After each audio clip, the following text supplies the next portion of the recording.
yo preparé una presentación para ir contando el tema esta primera clase, así que les voy a compartir la pantalla. El primer encuentro nosotros vamos a hablar un poco de cosas, serían un poco teóricas, pero contar un poco el contexto para poder nivelarnos y partir de un conocimiento en común de todos. Por ahí a algunos les va a parecer muy básico, porque seguramente si les interesó el curso o el tema, ya deben estar un poco informados, y por ahí a otros les va a parecer como que por ahí, bueno, se están entrando en muchas cosas, pero nada es vital o súper importante para entender lo que sigue. Es un poco a modo informativo y para contar y para que sepamos un poco más de algo. Así que voy a compartir la pantalla. Y ahora pongo compartir. Lo tengo que poner así, ¿no? Ahí me hacen así, a ver si puse bien, porque sí. Bueno, sí. Bueno, el grupo de extensión se forma desde el Laboratorio de Arquitectura y Hábitat Sustentable, que es donde pertenecemos los integrantes que recién mencioné, que estaban acá en el grupo, pero en función también de colaborar o de participar con esta organización que se llama Cuidadores de la Casa Común. El Cuidadores de la Casa Común es una organización que se ocupa de la integración de jóvenes en tener actividades laborales que estén vinculadas con el cuidado de la tierra y poder desarrollar sus vidas y su estilo de vida y su estilo de trabajo en esa idea, en esa línea. Y por otro lado, el laboratorio, que es donde trabajo yo actualmente, ¿no? Es un laboratorio de investigación que se ocupa de formar recursos humanos en investigación, dar cursos de especialización, actualización, dar asistencia técnica. Bueno, entonces al fusionarnos, ¿no?, con esta organización, creemos, bueno, surge esta idea de cómo puede este grupo que se ocupa, que es una escuela secundaria para adultos, que tienen huertas y que comercializan estos productos comestibles, cómo hacer para darle una vueltita más a ese producto para poder venderlo mejor y poderlo vender en mayor volumen. Y la solución que se nos ocurrió fue generar un deshidratador solar de alimentos. Eso les va a dar la posibilidad de tenerlo estoqueado más tiempo, en vez de venderlo más lejos, no tener que venderlo tan rápido como un producto fresco. Y bueno, entonces trabajamos con ese deshidratador. Después nos agarró la pandemia, no pudimos implementarlo, y esto es una manera como de, bueno, ya no va a ser un taller de ida y vuelta, de trabajarlo juntos, de probar alternativas, sino, bueno, más bien bajar una especie de contar cómo podría ser para que se nos vayan ocurriendo, que vayan surgiendo estas ideas para poder construirlo y que funcione. Entonces, bueno, además del deshidratador solar de alimentos, vamos a contar en las próximas clases cómo funciona una cocina solar y cómo funcionan los estantes solares para mejorar la iluminación de nuestras casas.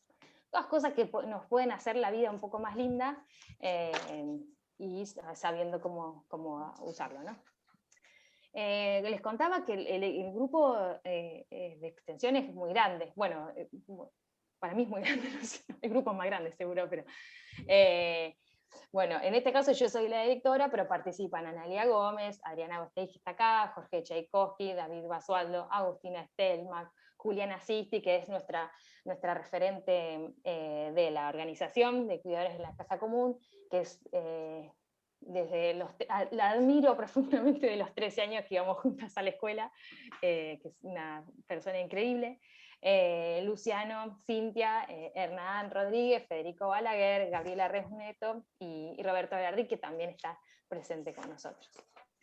Y bueno, el disparador de un poco esto de ponernos a pensar en cosas solares es cuántas cosas, ¿no?, que hacemos todos los días son mejores hacerlas al sol. Entonces yo pensaba, bueno, Para mí, la número uno es nada, secar la ropa al sol no hay con qué darle. Bueno, pensaba en dormir la siesta al mediodía, no hay nada más lindo que dormir la siesta al sol. Después me acordaba comparar colores. Yo la acompañaba a mi mamá a la mercería para comprar un cierre, un botón o un hilo, y me decía que había que, no, me mandaba con el pedacito de tela y me decía, bueno, a ver, fíjate, salía a la vereda del negocio y fíjate al sol a ver si el color, si es el exacto mismo color, para que quede bien. Después, no sé, ventilar las casas, el día para limpiar es el día del sol. Entonces, bueno, vamos a rendirle un poco de tributo a este sol que nos hace la vida tanto mejor. Bueno, ahí yo les puse que agreguen las cosas que se les ocurran en el chat, pero como no estoy viendo el chat, ya me enteraré después, así que no se olviden. Bueno, la clase de hoy, el encuentro de hoy, ¿qué vamos a hablar? Es un poco introductorio, es como les decía, es como para establecer un poco que sepamos, que arranquemos todos de saber lo mismo. Vamos a hablar de geometría solar, de la dirección y los ángulos de incidencia del Sol, las cartas solares que son, y cómo se produce la transferencia de calor entre los elementos y cómo nos sigue el efecto invernadero. Yo escucho ruiditos, pero no sé si me quieren preguntar algo o sigo. Cualquier cosa me interrumpe.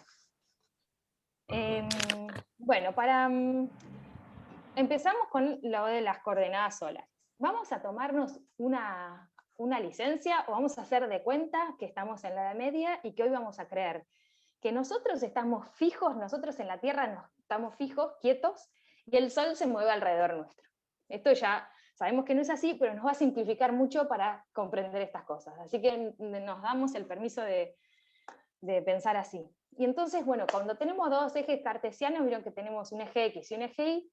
Para saber la ubicación del Sol en la esfera celeste, lo que vamos a tener es también dos coordenadas, que una es el ángulo de altura y el otro es el ángulo de azimut. Entonces, bueno, que es más o menos como está ahí en el dibujito. El ángulo de azimut es el que se mide como en la Tierra, en horizontal, es cuánto se separa el Sol desde el norte. Si se fijan, este dibujito que les puse, que está acá a la izquierda, es de un libro que es inglés, entonces es del hemisferio norte y para ellos nuestro norte es el sur. Y dice ahí, si estás en el hemisferio sur, lo tenés que mirar al revés. Bueno, esto lo puse a propósito, ¿no? Entonces, para que vean cómo cambia.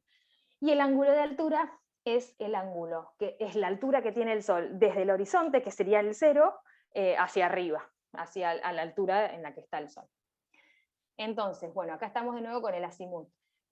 No sé si se ve hasta arriba, porque yo me molesta la barra. Bueno, entonces la persona está mirando al norte y tiene una mano, digamos, señalando al norte y la otra a un ángulo hacia donde está el Sol, hacia el oeste. Entonces da un ángulo de 45 grados. Entonces, a esa hora, esa determinada hora, el ángulo de azimut de esta posición del Sol es 45, por ejemplo, ¿no? Y acá está la persona también mirando al horizonte, que es el ángulo cero, y midiendo con un transportador la altura en la que está el Sol en ese ángulo, sería a 40 grados de altura. Entonces, la posición va a ser 45 de azimut y 40 grados de altura. Y esas serían como unas coordenadas. Entonces, bueno, si me parara yo en el medio del campo, donde pueda ver completamente todo el horizonte a los 360 grados, y si yo me parara por un año parado ahí en este cruce de ejes, como está el hombrecito, y dibujara segundo a segundo, minuto a minuto, desde donde sale el Sol hasta donde se pone, en el oeste, podría tener un montón de curvas donde van a ser más cortitas en invierno, más largas en verano, y voy a poder ir dibujando, como tiene esta personita del dibujo, una carta, ¿no? una grilla donde puedo saber dónde está el Sol todo el tiempo, a cada hora.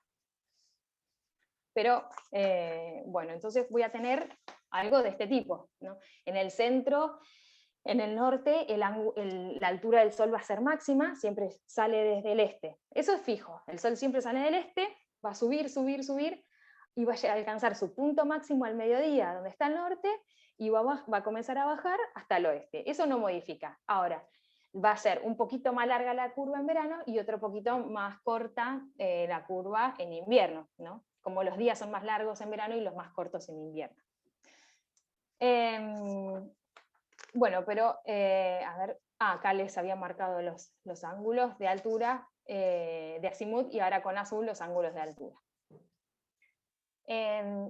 Pero ustedes, como saben, el Sol no incide de la misma manera en cualquier punto de la Tierra, ¿no?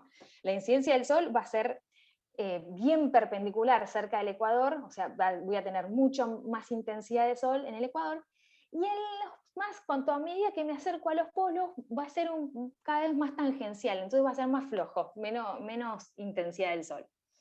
Pero bueno, esto también es una simplificación porque en realidad, como sabemos, el eje de la Tierra está girado unos 23 grados, entonces nunca da perpendicular, no son todos los 360 días iguales donde gira. Como está un poquito inclinado, va a haber 6 meses que me van a tocar más sol, donde voy a tener el verano, por ejemplo en esta imagen, en el hemisferio sur, y voy a tener el invierno, donde el sol me da más de refilón, más tangencial, y voy a tener el invierno en el hemisferio norte. Y la otra mitad del año voy a tener el verano en el hemisferio norte, donde el sol me da más de lleno, y el invierno en el hemisferio sur, donde me da más de costadito. Todo esto, o sea, el invierno y el verano, es gracias a este desplazamiento del eje de la Tierra. Bueno, ¿qué pasa si no tengo ganas de pasarme un año en el campo haciendo una liñita de dónde pasa el sol? Que suele pasar, que uno no puede más que no tiene ganas. Entonces, puedo entrar a páginas de internet que tienen todo. De cualquier ciudad del mundo, sí, cualquier coordenada que yo le pongo, en este Sun Earth Tool, por ejemplo, pingui, y ahí me sale el recorrido del Sol, la carta solar, que es lo que vamos a ver ahora, cómo es la carta solar. Acá yo puse, por ejemplo, Cali, que es una ciudad que está en Colombia, muy cerquita del Ecuador. Entonces acá tenemos una carta solar estereográfica, donde voy a tener en el perímetro, esta línea verde que dibuja acá, todos los ángulos de azimut. Y en el eje, esta recta, los ángulos de altura del Sol.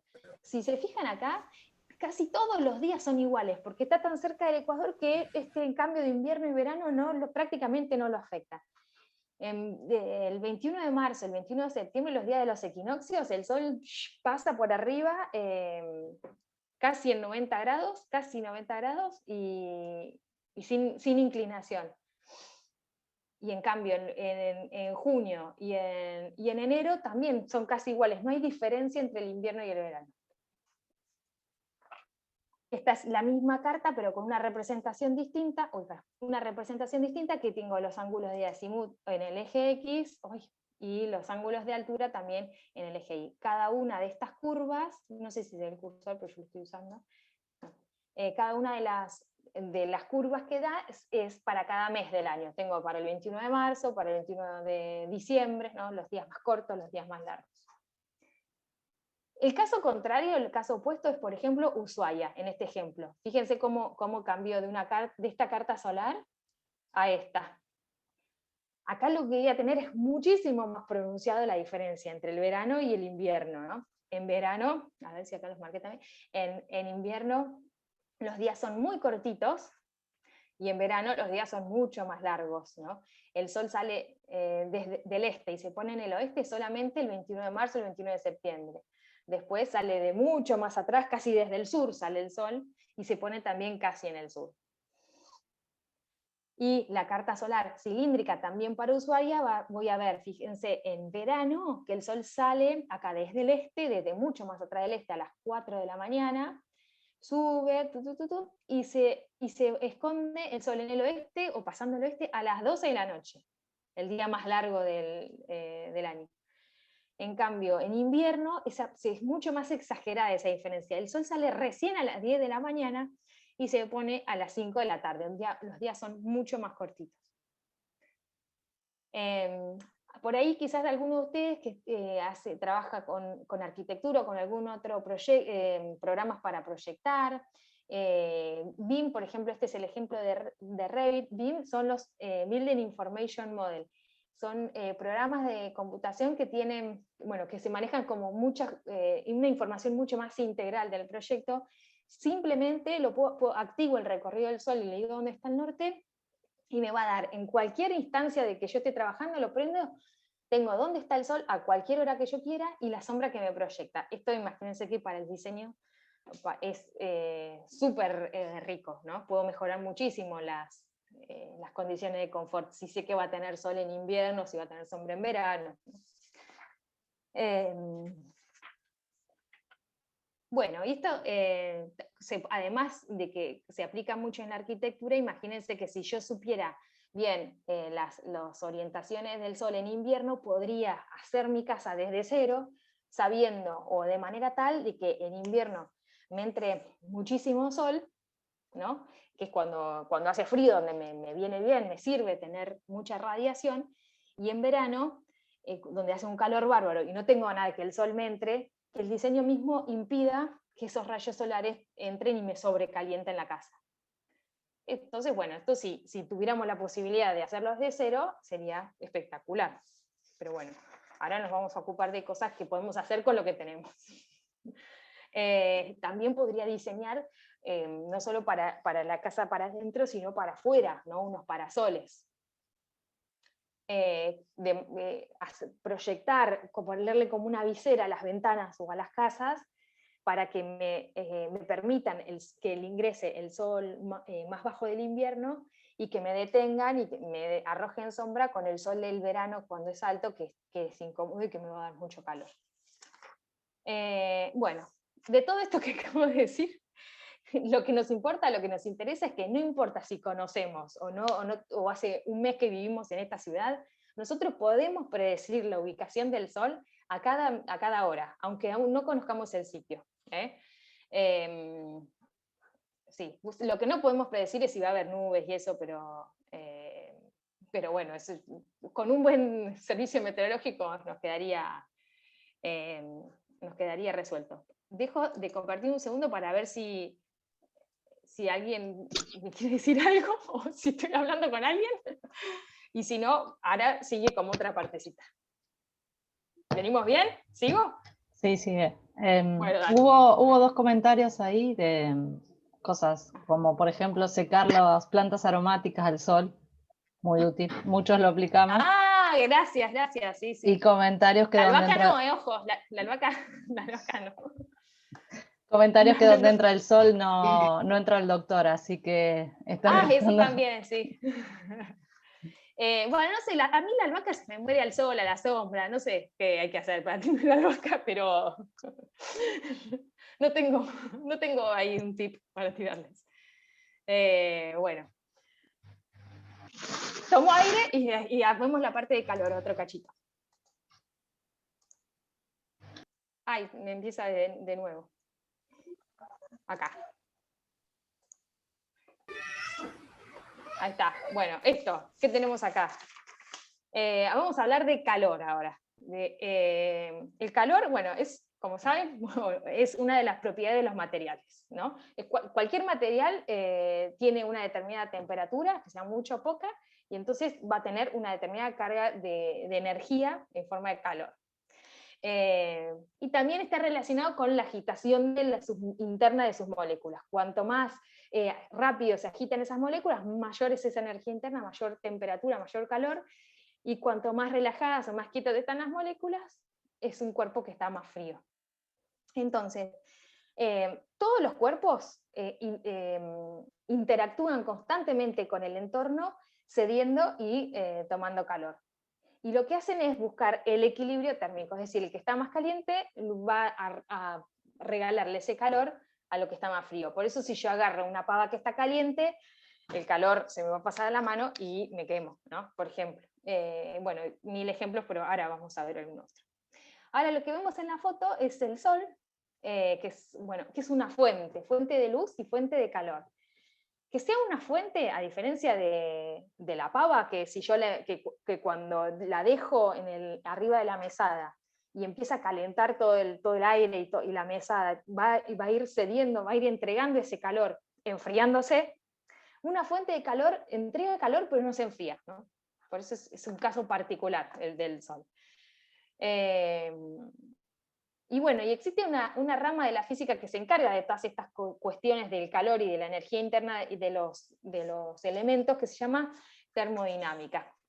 Entonces, esta termodinámica, que tiene muchas leyes y cuestiones muy concretas, tiene una ley cero, la ley fundamental, que dice que si yo dejo dos objetos que están a distinta temperatura y los pongo en contacto, van a intercambiar esa energía interna, esa energía térmica, hasta alcanzar el equilibrio. O sea que hasta que las temperaturas sean iguales.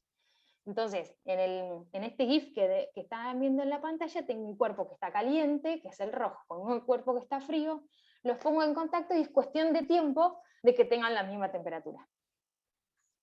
Así es. Después tenemos el principio de conservación de la energía, que lo que dice es que en un sistema, bueno, la energía que entra al sistema y la energía que sale va a ser la energía total. Y lo que nos está queriendo decir es que la energía no se destruye, ni se gasta, ni se crea, sino que se transforma. Esta energía que estaba en forma de calor va a pasar en forma de calor, pensando yo lo que habíamos dicho de la pava, que la saco del fuego, la pava hirviendo y la apoyo en la mesada. Ese calor no es que desaparece o que se pierde, pasó, se transmitió hasta el aire, se transmitió a la mesada, pero esa energía pasó a otra forma, ¿no? No se destruye. Y la segunda ley de la termodinámica dice que, bueno, no existe un proceso que convierta todo el calor absorbido en trabajo, pero ese no nos interesa tanto. El que sí nos interesa es que no es posible ningún proceso cuyo único resultado sea la extracción de calor de un cuerpo frío a otro más caliente. Es decir, que esta transmisión del calor va a ir siempre desde el cuerpo que tiene más calor hasta el que tiene menos calor. Ahora, ustedes me van a decir que sí es posible, porque ¿qué hace el aire acondicionado?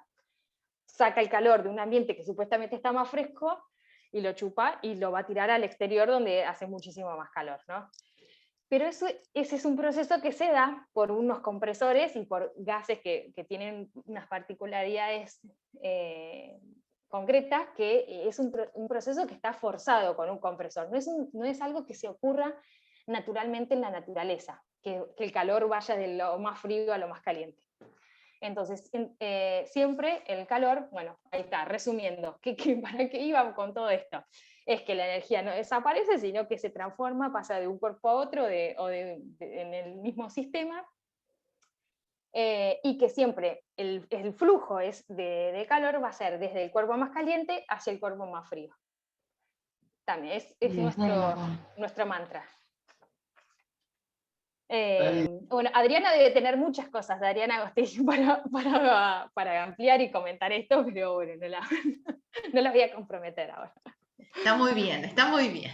¿Ah, sí? Bueno, Sí, ¿dije perfecto. bien? Bueno, claro, hay que leerse todas las leyes, todo lo de termodinámica en 5 minutos. Ahí. Claro, uno a veces, es que es verdad, con la intención de simplificar o de hacerlo más ameno, uno puede meter la pata mucho, por eso digo, le pregunto a Adriana. Sí.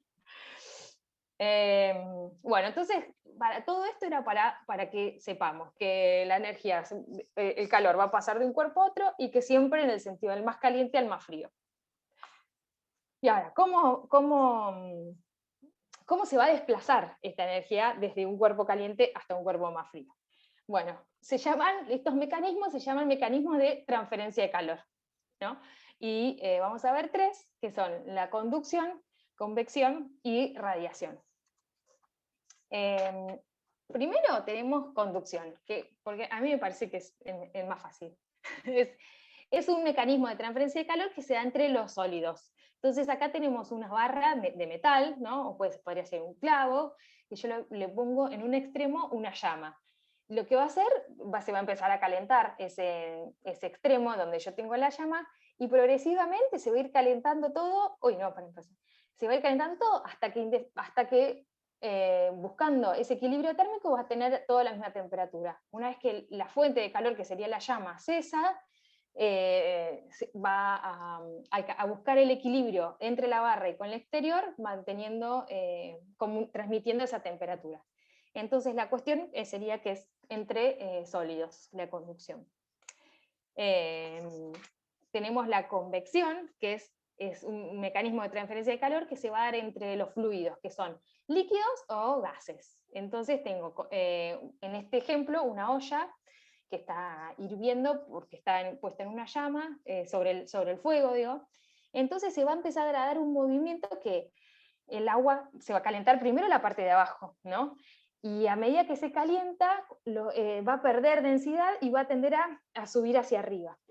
Y arriba voy a tener el agua más fría, que como es más densa que el agua caliente, va a tender a bajar, que como se calienta, va a volver a subir y se produce este ciclo. Y esta fuerza, esta inducción de estas corrientes que ocurren en la convección, va a ser proporcional a la cantidad, a la diferencia de calor a la fuente de calor que tenga abajo.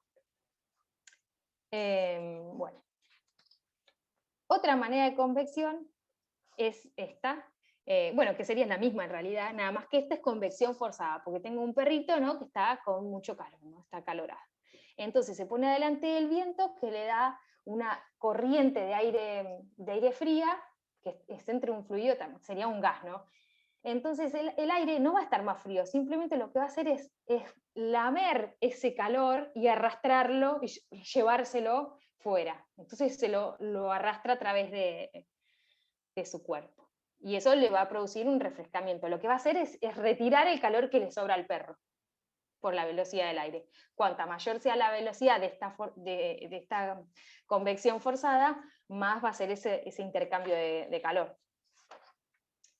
Y el tercer tipo de intercambio es la radiación, que son, bueno, ondas electromagnéticas, que también se llaman fotones.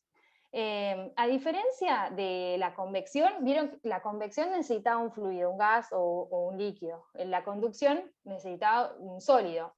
En este no se necesita ningún medio. Es más, se transmite aún al vacío, por lo tanto es la manera más rápida por la que se transfiere el calor. Bueno, entonces es la manera que nos llega, por ejemplo, la radiación del Sol. Y todos los cuerpos, bueno, campo magnético, campo, me he olvidado que venía otra parte. Todos los cuerpos emiten temperatura, cuanto mayor sea la temperatura, mayor va a ser la radiación que emiten. Y es lo que hace, por ejemplo, una cámara termográfica que va a traducir en una escala de colores esa radiación o variación de temperatura y mostrárnoslo en una escala de colores, claro, como ya decía. La termografía también se usa, por ejemplo, para la arquitectura, para evaluar, ¿qué puedo decir yo de esta imagen? Según la escala de colores que tenga, puedo determinar por dónde se me está escapando el calor de una casa, ¿no? Me fijo que las ventanas no es igual cómo guarda el calor que donde está la cortina, o que donde está esta parte central al lado de la ventana que pareciera que hubiera un calefactor, por ejemplo, ¿no? Puedo determinar, puedo encontrar cosas que no se ven a simple vista. Así que tiene muchos usos también. Estoy también esperando que alguien hable, no hay problema. Bueno, y lo último que les quería comentar hoy, para terminar con este encuentro, es el efecto invernadero. Un poco, pero bueno, ¿en qué consiste? Imagínense que tenemos este auto que estuvo todo el día en el estacionamiento, ¿no?, al mediodía, un día de mucho calor, ¿cómo va a estar? Tenemos la radiación que incide a través del parabrisas y a través de todos los vidrios, y viene desde el exterior, va a atravesar el cristal del parabrisas y al atravesar el cristal del parabrisas va a cambiar esa frecuencia de onda y ya no va a poder ser emitido de nuevo hacia afuera. Entonces esta radiación va a quedar, estos rayos, ¿no?, van a quedar encerrados en el aire del interior del del auto y se van a aumentar la energía interna de este espacio confinado, y elevando muchísimo la temperatura. Pero eso, bueno, seguramente a nadie no le pasó. A nadie entrar en un auto así y decir, ay, preferiría arder en el infierno. Entonces, bueno, algo aproximadamente así es lo que ocurre, por ejemplo, en la Tierra, en la atmósfera. El Sol nos irradia y los rayos solares atraviesan la atmósfera. Una parte de esa radiación se refleja. Al atravesar la atmósfera también cambian la frecuencia de esta radiación, y ya no tienen, al bajar la amplitud de la onda, no va a poder atravesar nuevamente la atmósfera, entonces se queda circulando, rebotando, digamos, en nuestro aire, además de calentar la superficie de la Tierra. Esto va a hacer que la atmósfera aumente su temperatura, y no es algo del todo malo, porque de no ser así, es lo que permite la vida en la Tierra. Si no estuviera la atmósfera tan caliente, o sea, si estos rayos no se quedaran rebotando, digamos, en la atmósfera, la temperatura de la superficie de la Tierra sería de menos 14 grados. Entonces muchas especies no se podrían haber desarrollado. El problema también es que aparecen los gases de efecto invernadero, que son gases que van a captar más de esta radiación y van a dificultar que la radiación que se refleje se pueda reflejar. Entonces se aumenta progresivamente y constantemente desde ya hace varios años la temperatura de la atmósfera, produciendo lo que ya sabemos que es el calentamiento global. Entonces, bueno, estos gases de efecto invernadero que se producen por el uso o la quema de combustibles fósiles, también la deforestación colabora, son los que nosotros tendríamos que reducir para no emitirlos y para que no acentuar este problema de calentamiento global. Este mecanismo de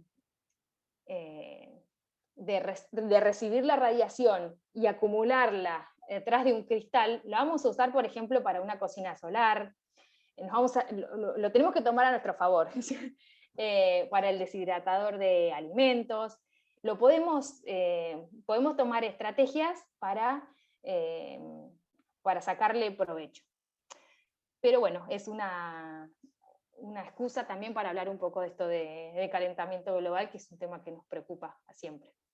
Así que, bueno, esos tres temas, bueno, tres o no sé cuántos temas, son los que me parecía importante que conversemos ahora en el primer encuentro, como para después ya en el próximo encuentro hablar sobre el deshidratador solar de alimentos y entender perfectamente cuál va a ser el mecanismo, dónde nos conviene orientar el deshidratador solar, que sabemos que va a ser perpendicular al sol para que lo atraviese. Bueno, ya poder hablar un poco de todos en un lenguaje común. ¿Les parece?